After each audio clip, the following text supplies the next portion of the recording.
Quick revision of FM के एक और सेशन में आपका बहुत बहुत स्वागत है। आज हम लोग लेवरेज को खत्म करेंगे बहुत ही क्विकली। हम इस सीरीज में क्या कर रहे हैं, बेसिकली हम लोग ना बहुत ही जल्दी से पूरे के पूरे चैप्टर को खत्म कर रहे हैं, जिसके अंदर ऑब्वियसली बात है हम लोग सिर्फ और सिर्फ फोकस कर रहे हैं फॉर्मुलेस के ऊपर और थ्योरीज के ऊपर। क्वेश्चंस हम नहीं कर रहे हैं। ये वाली बात है मैं ऑलरेडी बता चुका हूं, तो दैट्स ओके। अब आगे बढ़ते हैं हमारी कहानी के साथ। यस सरकार, तो लेवरेज का मतलब क्या होता है, करते हैं शुरू। यस सरकार। हे गाइस जतन नल्ला दिस साइड फ्रॉम किशन और स्वागत अभिनंदन एवरीवन, आप सभी लोगों का बहुत स्वागत है। भैया जी, सबसे पहला हमारा जो भैया लेवरेज का मतलब क्या होता है ये समझना जरूरी है। Leverage is nothing but just a fix cost. Fix cost का मतलब क्या होता है कि भैया जो हमारे लिए फिक्स है, जो हमारी लागत है, हम उससे कितना फायदा उठा सकते हैं, उसी को लेवरेज कहते हैं। फिक्स कॉस्ट का मतलब क्या होता है, जैसे रेंट होता है, डेप्रिसिएशन होता है, सैलरी होता है, इंटरेस्ट होता है, प्रेफरेंस डिविडेंड होता है। यस, इसे और पार्ट्स में बांटना है, बांटेंगे बांटेंगे भैया, लोड मत लो। यस सरकार, तो उसे कहते हैं फिक्स कॉस्ट। यस सरकार। अब ध्यान से सुनना, लेवरेज मतलब हमारी फिक्स कॉस्ट का फायदा उठा के प्रॉफिट बढ़ाना। क्यों? फिक्स कॉस्ट तो फिक्स है, लेकिन क्या उससे मैं और ज्यादा प्रॉफिट कमा सकता हूं, और ज्यादा ईपीएस पे ध्यान दे सकता हूं क्या? This is what we want. अब लेवरेज को दो पार्ट में बांटा गया है। एक है, मतलब उसको समझने से पहले आपको समझना पड़ेगा, एक होती है बिजनेस रिस्क, एक होता है फाइनेंशियल रिस्क। धंधा और फाइनेंस दोनों अलग अलग बात है। देखो भैया, मैंने 100 रुपए का माल बेचा और 40 रुपए 30 रुपए मेरी उसकी वेरिएबल कॉस्ट है, बचे मेरे पास 70 रुपए। अब इसमें मेरी जो फिक्स कॉस्ट है वो है मान लो 60 रुपए। तो मेरा कितने रुपए का धंधा, कितने रुपए का ईबीआईटी हुआ? 10 रुपए का। अभी 60 रुपए का है क्या? हाँ। अरे भैया, अगर मैं 60 रुपए की फिक्स कॉस्ट पे सिर्फ 70 रुपए का कंट्रीब्यूशन कर रहा हूं तो मैं गधा हूं। यानी मेरा बिजनेस एक्यूमेंट, मेरी मैं बिजनेस को अच्छे से मैंने नहीं कर पा रहा। वहीं पे ही अगर 70 रुपए का मेरा कंट्रीब्यूशन है, और मानो कि भैया 70 रुपए का मेरा कंट्रीब्यूशन है और मेरी फिक्स कॉस्ट है मात्र 10 रुपए, तो मेरा ईबीआईटी बढ़ जाएगा क्या? हाँ, ये होता है बिजनेस रिस्क। बिजनेस रिस्क मतलब जो आप धंधे से रिलेटेड है, that is with your fix cost technically. और फाइनेंशियल रिस्क क्या होती है? That is related to your interest, क्योंकि अब यहां पर आगे आपने पैसा कैसे रेस किया है, और आप उस पैसे को सही तरीके से रेस करके सारी चीजें कर पा रहे हो या नहीं कर पा रहे हो, दैट इज ऑल्सो इंपॉर्टेंट। तो भैया लेवरेज की तरफ आगे बढ़ते हैं। हाँ सरकार, लेवरेज आपको सबसे पहले समझना है बिजनेस एंड फाइनेंशियल रिस्क, वहीं से ही आगे बढ़ता है हमारे टाइप्स ऑफ लेवरेज। 3 प्रकार के लेवरेज होते हैं, बच्चा बच्चा जानता है, अगर इस वीडियो में आए हो तो अब तक सुना ही होगा। अच्छा, एक और बात बता देता हूं फिर भी। इस सेशन को बनाने का एम यह है कि आप इसे ऑडियो नोट्स की तरह भी यूज कर सकते हो। भैया चालू करो, साइड में छोड़ दो, सुनते रहो। और अगर आपको लगता है कि नहीं यार, मुझे फॉर्मूला देख के ज्यादा अच्छे से समझ में आता है, सब कुछ करके आता है, तो वीडियो देख लो। मतलब जो करना है करो, बस इस्तेमाल करो और फिर कमेंट करके बताओ कैसा लग रहा है। ठीक है?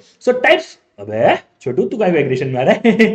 चलिए, types of leverage, there are 3 types of leverage: operating leverage, financial leverage and command leverage. 3 प्रकार के लेवरेज होते हैं। यस सरकार, operating leverage, financial leverage and command leverage. Yes सरकार। तो बिजनेस रिस्क हम समझ चुके हैं। हाँ सर, बिजनेस रिस्क का मतलब क्या होता है? रिस्क का मतलब होता है, एक होता है बिजनेस रिस्क, एक होता है फाइनेंशियल रिस्क। बिजनेस रिस्क मतलब मेरी फिक्स कॉस्ट के ऊपर, मेरे फर्म्स के ऑपरेशन के ऊपर। और फाइनेंशियल रिस्क मतलब जो मैंने एडिशनल रिस्क अपने शेयर होल्डर के ऊपर डाल दी है, जो मैं डेट को या फिर प्रेफरेंस डिविडेंड को किस तरीके से यूज कर रहा हूं, वहां पे इंपॉर्टेंट होता है। लेवरेज का सिंपल सा मतलब होता है इन्फ्लुएंस या पावर। इन शॉर्ट, भैया मैं मेरी फिक्स कॉस्ट के साथ कितना ज्यादा फायदा उठा सकता हूं, कितना लेवरेज कर सकता हूं। समझ रहे हो? समझ रहे हो? ये होता है, मतलब तुमने तुम्हारी एक बेस्ट फ्रेंड का लेवरेज उठा के एक ठीक है। अच्छा चलो, बचपन में आप लोगों ने इकोनॉमिक्स के अंदर एक फॉर्मूला पढ़ा था, परसेंटेज चेंज इन। सुना, मैं बता देता हूँ। आपने फॉर्मूला था परसेंटेज चेंज इन, बता इलास्टिसिटी, प्राइस इलास्टिसिटी का फॉर्मूला क्या था? प्राइस इलास्टिसिटी का फॉर्मूला था percentage change in quantity upon में percentage change in price. Yes सरकार। प्राइस में बदलाव आने के कारण आपकी क्वांटिटी में कितना बदलाव हुआ, या फिर एक और फॉर्मूला था चेंज इन क्वांटिटी अपॉन में चेंज इन प्राइस इनटू में प्राइस अपॉन में क्वांटिटी। क्या ये दोनों चीजें सबको याद है? हाँ। यही फॉर्मूला आगे जाके बहुत जगह यूज होने वाला है। मैं आपको ऑलरेडी बता चुका हूं, लेकिन अब यहाँ पे एक इंपॉर्टेंट बात समझेंगे। ऑपरेटिंग लेवरेज, लेवरेज मतलब relationship between sales and EBIT. Sales से लेकर ईबीआईटी तक कितना फर्क पड़ रहा है। फाइनेंशियल लेवरेज क्या होता है? फाइनेंशियल लेवरेज मतलब ईबीआईटी से ईपीएस, ईबीआईटी से ईपीएस तक का क्या सफर है। और एक होता है फिर भैया पूरा कंबाइन, क्योंकि धंधा ना सिर्फ उसे बिजनेस से चलेगा, ना सिर्फ फाइनेंशियल से चलेगा, दोनों को मिलाकर ही असली धंधा बनता है। उसे कहते हैं combined leverage, that is sales to EPS, earning per share. Obviously बात है, हम लोगों ने कैपिटल स्ट्रक्चर में पढ़ा है कि ईपीएस को अगर मैं पी रेशियो से मल्टीप्लाई करूंगा तब जाके एमपीएस बनता है। नहीं, सब कुछ जुड़ा हुआ है, सब कुछ साथ में है, और एक दूसरे से ही सारे के सारे रिश्ते हैं। ठीक है? यस सरकार, भूलना नहीं है ना? ओके, इसलिए एक बार थोड़ा सा डिस्कशन कर लेते हैं fast. Sales minus variable cost. अच्छा, तुम बोलोगे, मैं नहीं बोलूंगा, भले मुझे मालूम है आप घर पे बैठे हो और मैं बैठा हूं, लेकिन स्टिल ट्राई टू स्टेट, है ना? Sales minus, sir sales minus variable cost is equals to contribution minus fix cost is equals to EBIT minus interest is equals to EBT minus taxes is equals to EAT minus preference dividend is equals to EAS divided by number of share is equals to EPS. Correct? Yes सरकार। अब cell से लेकर fix cost तक का जो सफर है वो operating leverage का है और उसके बाद का जो सफर है वो फाइनेंशियल लेवरेज का है और अगर दोनों को मिला दिया जाए तो हो जाता है कंबाइंड लेवरेज। ओके, अब आते हैं स्पेसिफिकली ऑपरेटिंग लेवरेज में। Operating leverage means tendency of operating income यानी EBIT to change disproportion with change in sales. Sales के बदलने से भैया मेरे उस पर कितना फर्क आ रहा है क्या? हाँ सरकार, हम इसी की टेक्निकली बात करते हैं, इसको समझते हैं। As the employment of an assets with a fixed cost so that enough revenue can be generated recover all the fixed and variable cost. अरे मुझे इतना धंधा बनाना है कि मैं मेरी सारी की सारी कॉस्ट को रिकवर कर पाऊं। सॉरी, देखो वेरिएबल कॉस्ट की पता है क्यों बात नहीं होती है? क्योंकि इकोनॉमिक्स में ना एक बहुत सिंपल सा टर्म था, आपने शायद पढ़ा होगा, that if your variable cost is not met it is a shutdown point. Correct? हाँ, धंधा बंद कर देना चाहिए अगर आप वेरिएबल कॉस्ट नहीं मैच कर पा रहे हो तो। अब इसलिए हम यहाँ पे वेरिएबल कॉस्ट की बात नहीं करते लेकिन फिक्स्ड कॉस्ट की बात हम कर रहे हैं, क्योंकि वहां पर आपने बढ़ा था कि सिर्फ वेरिएबल कॉस्ट इंपॉर्टेंट है, यहाँ पर फिक्स कॉस्ट को यूज करके आप कितना धंधा बढ़ा सकते हो, क्योंकि फिक्स कॉस्ट तो फिक्स है। आज मैं इस रूम में बैठा हुआ, ऑब्वियसली बात, एक रूम है, मान लो 10,000 रुपए का रेंट है। अगर मैं 10 बच्चों को पढ़ा रहा हूं तो भी 10,000 का रेंट है और 10 लाख बच्चों को पढ़ा रहा हूं तो भी 10,000 का रेंट है। ये है कितना लेवरेज कर सकता हूं। अच्छा, ऑपरेटिंग लेवरेज का फॉर्मूला क्या हो जाएगा? इट इज कंट्रीब्यूशन अपॉन में ईबीआईटी। वापस से कंट्रीब्यूशन अपॉन में EBIT, once again contribution upon में ईबीआईटी। करेक्ट? यस सरकार। Okay, very good. अच्छा, higher the leverage higher the risk, lower the leverage lower the risk. जैसे, ठीक है, ये बात सबको पता है क्या? बोलो बोलो बोलो बोलो। EBIT should not be negative. पहली बात, ईबीआईटी कभी भी नेगेटिव नहीं होना चाहिए। If leverage is 1 that means there is no leverage. अगर लेवरेज 1 है तो कोई लेवरेज है ही नहीं, मतलब आप कोई फायदा ही नहीं उठा पा रहे, आप जिंदगी में कुछ नहीं कर रहे। ठीक है, ये सरकार। अच्छा, ऑपरेटिंग लेवरेज के टोटल 3 फंक्शंस होते हैं ऑपरेटिंग लेवरेज में। अगर आप देखोगे, कॉमन सेंस है, सेल्स, वेरिएबल कॉस्ट हटाने के बाद क्या बचेगा? कंट्रीब्यूशन और फिक्स कॉस्ट। तीन ही तो चीजें हैं, सेल्स, कंट्रीब्यूशन और फिक्स कॉस्ट। करेक्ट? यस सरकार। अच्छा, सीए फाउंडेशन में आपने पढ़ा था क्या? ये मैंने आपको पढ़ा दिया। हाँ, वैसे ही यहां पे अपन पढ़ रहे हैं degree of operating leverage. Degree of operating leverage क्या होता है कि भैया सेल्स में कितना बदलाव करें जिससे मेरी ईबीआईटी में कितना बदलाव आ रहा है। Percentage change in EBIT upon में परसेंटेज चेंज इन सेल्स। वापस से, percentage change in EBIT upon में percentage change in sales. Once again, percentage change in EBIT upon में percentage change in sales. Last time, percentage change in EBIT upon में percentage in sales. Yes sir. दूसरा formula क्या हो जाएगा? Change in EBIT upon में change in quantity into में quantity upon में EBIT. Change in EBIT upon में change in quantity into में क्वांटिटी अपॉन में ईबीआईटी। यस और नो? यस सरकार। ये वाली बात सबको क्लियर है? हाँ सरकार। अच्छा, ईबीआईटी कैसे निकलता है? EBIT is nothing but just, मैंने कितने रुपए का माल 100 रुपए का माल बेचा, जिसमें से 30 रुपए मेरी वेरिएबल कॉस्ट हो गई। कितने बचे? 70 रुपए। इसमें से मैंने मान लो 40 रुपए का मेरा फिक्स कॉस्ट बिटा दिया, क्या बचे? 30 रुपए। यही मेरा ईबीआईटी है। हाँ, ये हो गया मेथड नंबर 1। मेथड नंबर 2 क्या हो जाएगा? अरे भैया 10 रुपए का माल बेचा, 3 रुपए का मेरा वेरिएबल कॉस्ट हटा दिया, ठीक है, sale price minus variable price into quantity, इससे आ जाएगा आपका कंट्रीब्यूशन, माइनस में फिक्स कॉस्ट, क्योंकि फिक्स कॉस्ट पर यूनिट नहीं निकाल रहे अपन लोग। ठीक है, तो selling price minus variable price per unit चल रहा है, इनटू में सेल्स क्वांटिटी कितना माल बेचा है माइनस में फिक्स कॉस्ट। करेक्ट? यस सरकार। बहुत ही सिंपल सी बात है ये सारी बातें। हाँ, अब यहां पर चाहूं तो मैं फॉर्मूले को आपको बता सकता हूं कि चेंज इन ईबीआईटी, देखो अब यहाँ पे फॉर्मूला क्या है? डिग्री ऑफ ऑपरेटिंग लेवरेज का फॉर्मूला क्या है? चेंज इन ईबीआईटी अपॉन में चेंज इन क्वांटिटी इनटू में क्वांटिटी अपॉन में ईबीआईटी। करेक्ट? यस सरकार। अब चेंज इन ईबीआईटी को मैं क्या लिख सकता हूं? Quantity into S minus V minus F. Simple. और मतलब ईबीआईटी को मैं लिख रहा हूं ना, हाँ, तो बस मैंने वही वाला फॉर्मूला लिख दिया। बट ले देकर एक बात बताऊं, आप डिग्री ऑफ ऑपरेटिंग लेवरेज से फॉर्मूला निकालो या फिर ऑपरेटिंग लेवरेज से फॉर्मूला निकालो, आपका आंसर सेम होगा। इसी चीज को मैंने यहां पर प्रूव भी किया है। बट अभी हम लोग ऑब्वियसली बात है, इट्स ऑडियो और technically quick revision we are doing it, so I am not going in that. But ये आपको समझना पड़ेगा। तो भैया ऑपरेटिंग लेवरेज, अगर आप डिग्री ऑफ ऑपरेटिंग लेवरेज से आंसर निकालो या फिर आप ऑपरेटिंग लेवरेज से आंसर निकालो, आपका आंसर जो है सेम होगा। ठीक है भैया। ब्रेक इवन एनालिसिस क्या होता है बेटा? जब total cost equals to total revenue होता है।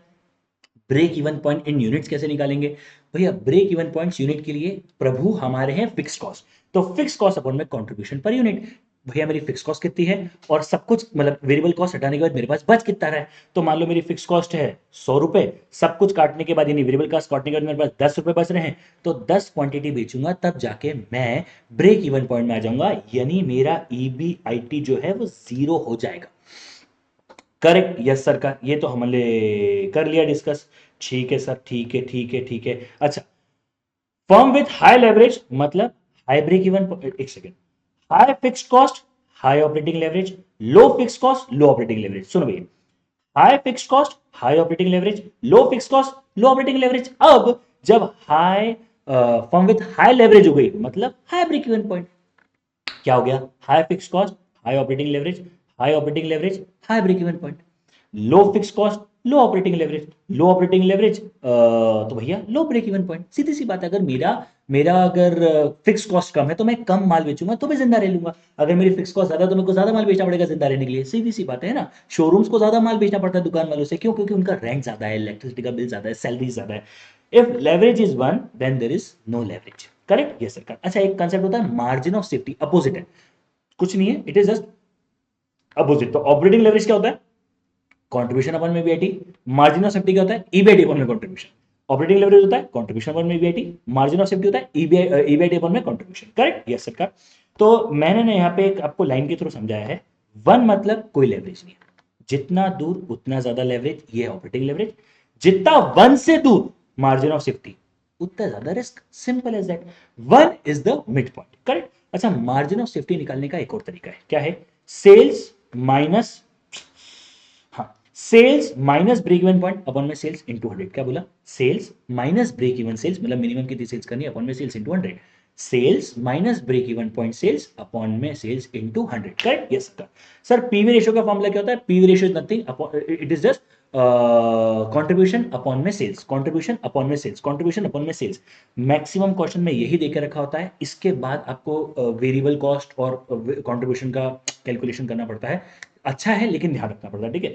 तो मार्जिन ऑफ सेफ्टी का एक और फॉर्मूला क्या है, सेल्स माइनस में break even point sales upon में सेल्स इनटू 100, और पीवी रेशियो क्या, कंट्रीब्यूशन अपॉन में सेल्स। एक बार एक चीज खत्म हो गई, बाकी सब इजी है। अच्छा चलो भैया, एक कॉमन सेंस है, अगर मेरा ईबीआईटी नेगेटिव है मतलब भैया मेरे लिए पूरा नेगेटिव है, मतलब मैं, मेरा operating leverage break even point से कम है। अगर मेरा ईबीआईटी जीरो है मतलब जितनी जरूरत है उतना मैं खा रहा हूं, मतलब मेरा operating leverage is at equals to break even point. और अगर मेरा ईबीआईटी पॉजिटिव है मतलब मेरा ऑपरेटिंग जो है मैं अच्छे लेवल पे ऑपरेट कर पा रहा हूँ, मेरा ब्रेक इवन पॉइंट से अच्छा काम कर रहा हूँ मैं। करेक्ट, सिंपल, यस सर का। तो ये एक चीज हमने खत्म कर दी। हाँ, बस सब टाइम पास, एक बार फाइनल सारे फॉर्मूले पढ़ लें। हाँ बेटा, हाँ, ऑपरेटिंग लेवरेज कंट्रीब्यूशन अपॉन में EBIT, degree of operating leverage percentage change in EBIT upon में परसेंटेज चेंज इन सेल्स, या फिर चेंज इन ईबीआईटी अपॉन में चेंज क्वांटिटी इनटू में क्वांटिटी अपॉन में ईबीआईटी। करेक्ट। ईबीआईटी का एक फॉर्मूला क्या था, quantity into selling price per unit minus में variable price per unit minus fix cost. Degree of operating leverage का वैसे फॉर्मूला बन जाएगा, ब्रेक इवन पॉइंट यूनिट का फॉर्मूला क्या है, फिक्स कॉस्ट अपॉन में contribution per unit. Margin of safety का एक फॉर्मूला है ईबीआईटी अपॉन में कंट्रीब्यूशन, ईबीआईटी आएगा कैसे, sales minus break even point sales upon में sales into 100। Very simple, yes सरकार। अब आते हैं, देखो ये पढ़ लिया, सब हो गया, सिर्फ बातें बदलते जाएंगे हम लोग। फाइनेंशियल लेवरेज मतलब हम फाइनेंशियल कॉस्ट की बात कर रहे हैं। हाँ, financial leverage equals to EBIT upon में ईबीटी, ईबीआईटी अपॉन में ईबीटी, ईबीआईटी अपॉन में ईबीटी, ईबीआईटी अपॉन में ईबीटी। अब यहां पे ध्यान से देखो, ईबीआईटी कैसे निकलता है, वही quantity into selling price minus variable cost minus में फिक्स कॉस्ट, और या फिर sales minus fix cost plus मतलब सेल 100 रुपए का माल बेचा, उसमें से फिक्स कॉस्ट और वेरिएबल कॉस्ट को माइनस कर दो, एक को ही गल रहे है ना। चलिए, ईबीटी कैसे निकलता है, EBT is nothing but just EBIT minus interest, EBT is nothing just EBIT minus interest, EBT is nothing just EBIT minus interest. बोलो, सिंपल सी बात है। हाँ सरकार। डिग्री ऑफ फाइनेंशियल लेवरेज कैसे निकलेगा, सेम सेम सेम, बस आपको दिमाग में होना चाहिए। देखो, अब फाइनेंशियल लेवरेज कैसा है, ईबीआईटी अपॉन में EBT. Degree of financial leverage क्या हो जाएगा, वही फॉर्मूला तो देखो वही है, पर अब यहां पे क्या हो जाएगा, percentage change in EPS, EPS में कितना बदलाव हो रहा है, जो percentage change in EBIT, EBIT के कारण ईबीए मतलब आपने ईबीआईटी में क्या बदलाव किया जिसके चक्कर में ईपीएस में क्या बदलाव आया, ईबीआईटी में क्या बदलाव किया जिसके कारण ईपीएस में क्या बदलाव आया है। बहुत ही बहुत ही बहुत ही सिंपल सी बात है। So degree of financial leverage का एक और फॉर्मूला हो गया, चेंज इन ईपीएस अपॉन में चेंज इन ईबीआईटी इनटू में ईबीआईटी अपॉन में ईपीएस। एक बार वापस से बोल दें फाइनेंशियल लेवरेज के फॉर्मूले, यस सर खत्म हो चुका है, क्योंकि financial leverage equals to EBIT upon में EBT, very simple. Degree of financial leverage का पहला फॉर्मूला है percentage change in EPS upon में परसेंटेज चेंज इन ईबीआईटी। दूसरा फॉर्मूला हो जाएगा चेंज इन ईपीएस अपॉन में चेंज इन ईबीआईटी इनटू में ईबीआईटी अपॉन में ईपीएस। करेक्ट, ये सरकार कोई और फॉर्मूला आपको यूज करना हो आपकी इच्छा है। ईपीएस कैसे निकलता है, ईबीआईटी में से जब इंटरेस्ट को माइनस करते हैं, टैक्स को मल्टीप्लाई करते हैं, प्रॉफिट प्रेफरेंस डिविडेंड को माइनस करते हैं, तब earning available for equity share holder रहता है, उसको जब divide by number of share करते हैं तब ईपीएस आता है। मतलब साला जो आज तक हमने टेबल बना बना के सॉल्व किया ना, हम उसी को भी एक लाइन में लिख रहे हैं, मतलब कुछ नया नहीं कर रहे हैं, सेम ही चीज को बदल रहे हैं ना। चलिए अच्छा, मैं वापस से वहां भी कहा था अभी भी कह रहा हूं, degree of financial leverage is equal to financial leverage, ये आपको क्लियर होना चाहिए। यहां पर भी अगर मेरा ईपीएस नेगेटिव आ रहा है, मतलब EBIT level is less than fix cost, मतलब मेरा ईबीआईटी लेवल सही नहीं है।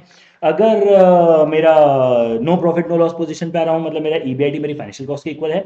और अगर मेरा ईपीएस जो है पॉजिटिव आ रहा है, मतलब मेरा ईबीआईटी ज्यादा है। क्या ये बहुत सिंपल सी बात है? हाँ जी। अच्छा, समझते हैं। No fix cost no financial leverage, मतलब वन आ जाएगा। Higher fix cost higher financial leverage, EBIT is higher than financial, मतलब अगर ईबीआईटी ज्यादा है तो मेरा आंसर पॉजिटिव आएगा। ईबीआईटी कम है, मान लो मेरी मेरे मुझे ना 100 रुपए का ब्याज देना है और मेरा ईबीआईटी है 120 रुपए, तो बढ़िया है, मैं 20 रुपए बचा लूंगा, मतलब मैं खुश हूं। मुझे 100 रुपए का ब्याज देना और मेरी ईबीआईटी 80 रुपए का है, बर्बाद है जिंदगी, स्टार्टअप्स की तरह। ठीक है। अच्छा, एक होता है फाइनेंशियल लेवरेज, तो दो धारी तलवार यार, पता नहीं, हाँ ये गाना है, अब तो बच्चों ने बता भी दिया था, ठीक है। There are benefits of fix cost, ये मैं आपको पढ़ा चुका हूं, वर्ड टू वर्ड हमने ये पढ़ा है। नीचे बच्चे कमेंट करके बताएंगे कौन सा चैप्टर में अपन ने फाइनेंशियल लेवरेज की सेम लाइनें पढ़ी है। There is benefits of fixed cost for financial leverage, but at the same time, if debt is higher, it increase the risk of equity holder. ये अभी बताया था मैंने आप लोगों को, मतलब मुझे ऐसा लग रहा है अभी क्योंकि रिकॉर्ड करी थी मैंने। कॉस्ट कम है, बढ़िया है, बधाई हो, बहुत अच्छा लगता है सुन के। लेकिन अरे कैपिटल स्ट्रक्चर की बात है ना, लेकिन सेम टाइम पे जब डेट की कॉस्ट कम होती है तब उसी समय पे हमारे इक्विटी वालों की चाहत बढ़ जाती है, क्योंकि वो कहते हैं हमारी रिस्क ज्यादा है, हमारा आरओआई ज्यादा होना चाहिए। मतलब अगर मैं 10% पे पैसा ले रहा हूं और 20% कमा रहा हूं तो मैं पॉजिटिव हूं, मैं 10% ले रहा हूं और ज्यादा लुटा रहा हूं तो मैं नेगेटिव। चलिए, ट्रेडिंग ऑन इक्विटी मतलब फाइनेंशियल, चलिए, financial indicates the use of the funds with fixed cost like long term debt and preference shares along with equity share capital is known as trading on equity. In other words, when the quantity of fixed cost funds is relatively high in comparison to equity। साला equity से ज्यादा तुमने बाकी चीजों में पैसा लेकर रखा, और ये बहुत सारी कंपनियां करती है। टू बी ऑनेस्ट मुझे ज्यादा गलत नहीं लगता, क्योंकि यार इक्विटी से मेरी ऑनरशिप डायल्यूट होती है, मेरे वोटिंग राइट्स डायल्यूट होते हैं, मेरा कंट्रोल डायल्यूट होता है, लेकिन डेट से नहीं होता है। अब कभी और बहस करेंगे सब चीजों के ऊपर, जब समय मिलेगा, पास हो जाओ जल्दी से, फिर अपन सीए फाइनल में मिलेंगे तब अपन बहस कर लेंगे, कोई दिक्कत वाली बात नहीं उसके अंदर। सो ठीक है। तो इंपॉर्टेंट ये है कि भैया आपका जो कॉस्ट है ना, हम लोग यहाँ पे बात कर रहे हैं कॉस्ट की, तो हमारी कॉस्ट जो है, मतलब जो हमारी इक्विटी से ज्यादा अगर हम लोग कहीं और से पैसा ले रहे हैं तो उसे कहते हैं ट्रेडिंग ऑन इक्विटी। मैंने समझा था डेट है 150 रुपए का, प्रेफरेंस शेयर है 50 का और इक्विटी 10 रुपए की है ना। तो भैया मैंने यहाँ पे जरूर धोखेबाज कंपनी लिखा है, बट ऐसा जरूरी नहीं है। अच्छा, कंबाइनिंग लेवरेज, ये तो और इजी है, कंबाइंड लेवरेज तो और इजी है। भैया हम यहाँ पे operating leverage financial leverage use कर रहे हैं, हाँ कुछ मत करो।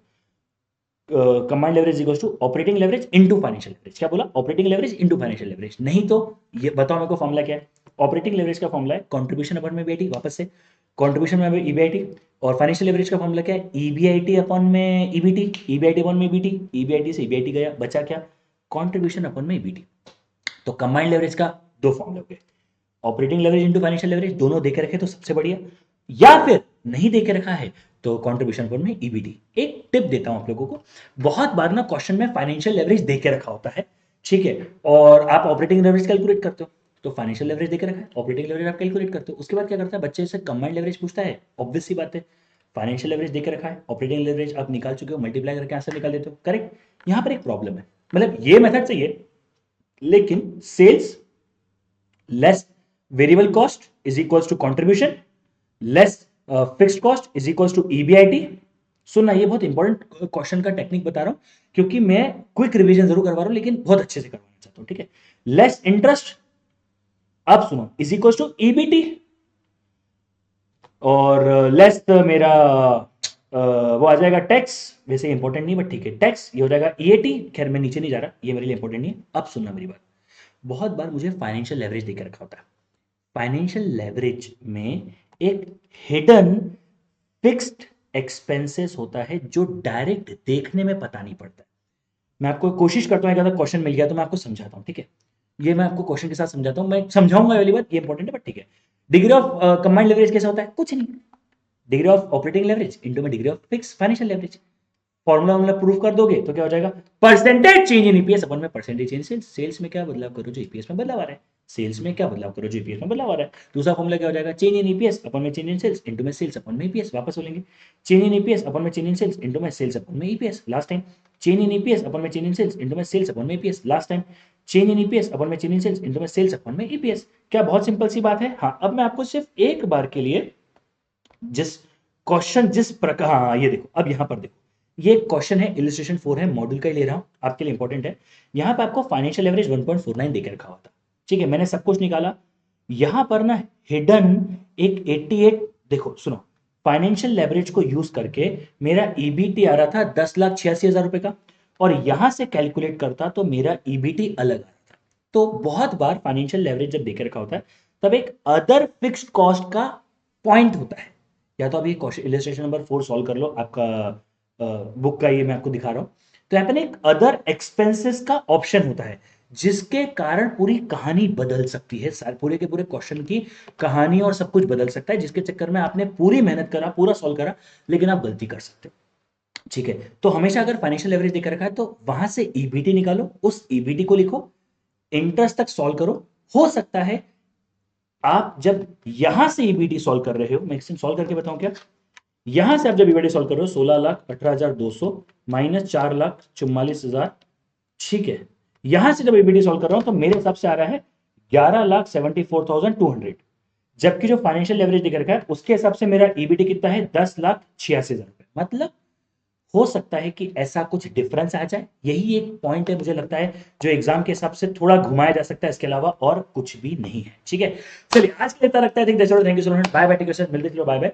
कमेंट करके बताओ कैसा लग रहा है आप लोगों को सेशन, मजा आ रहा है कि नहीं आ रहा है, और आपको क्या चाहिए कमेंट करके बताओ, we would be doing, love to doing it. ठीक है, thank you guys, thank you.